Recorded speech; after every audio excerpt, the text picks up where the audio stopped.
कोई व्यक्ति दूसरे का अपमान क्यों करता है? क्या आपने कभी विचार किया है? वैसे तो हम भी बिना कारण बहुतों का अपमान करते हैं। हमारा अपना अपमान भी बहुत बार होता है। संसार का सारा व्यवहार एक दूसरे का अपमान करने पर टिका है।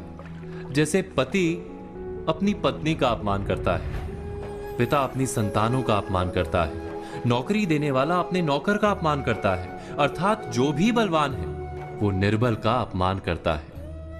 यदि हम शक्तिमान हैं तो अपमान के बदले में लड़ाई करते हैं, और यदि लड़ने की शक्ति नहीं होती तो हम अपमान सह लेते हैं, स्वयं को निर्बल और असहाय मान लेते हैं। हमें छोटे होने का एहसास होता है। ऐसा प्रतीत होता है जैसे हमारी आत्मा कुचली गई हो। किंतु कोई किसी का अपमान क्यों करता है?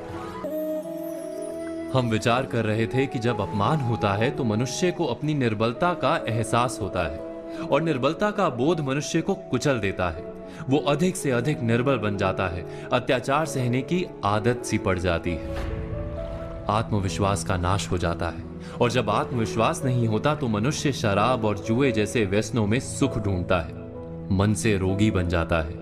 आखिर किसी भी मनुष्य की ऐसी दुर्गति कोई क्यों करता है?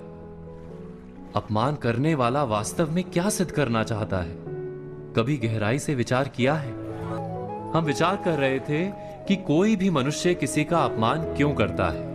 वास्तव में हम किसी का अपमान करते हैं उसकी निर्बलता सिद्ध करने के लिए, यह बताने के लिए कि हम अधिक शक्तिमान हैं। अर्थात वास्तव में अपमान करने वाला स्वयं अपने आप को शक्तिमान या बलवान सिद्ध करने का प्रयास कर रहा है।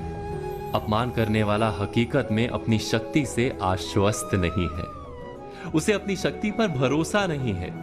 दूसरों को चुनौती देकर वो अपनी शक्ति पर विश्वास प्राप्त करने की कोशिश करता है। क्या ये सच नहीं?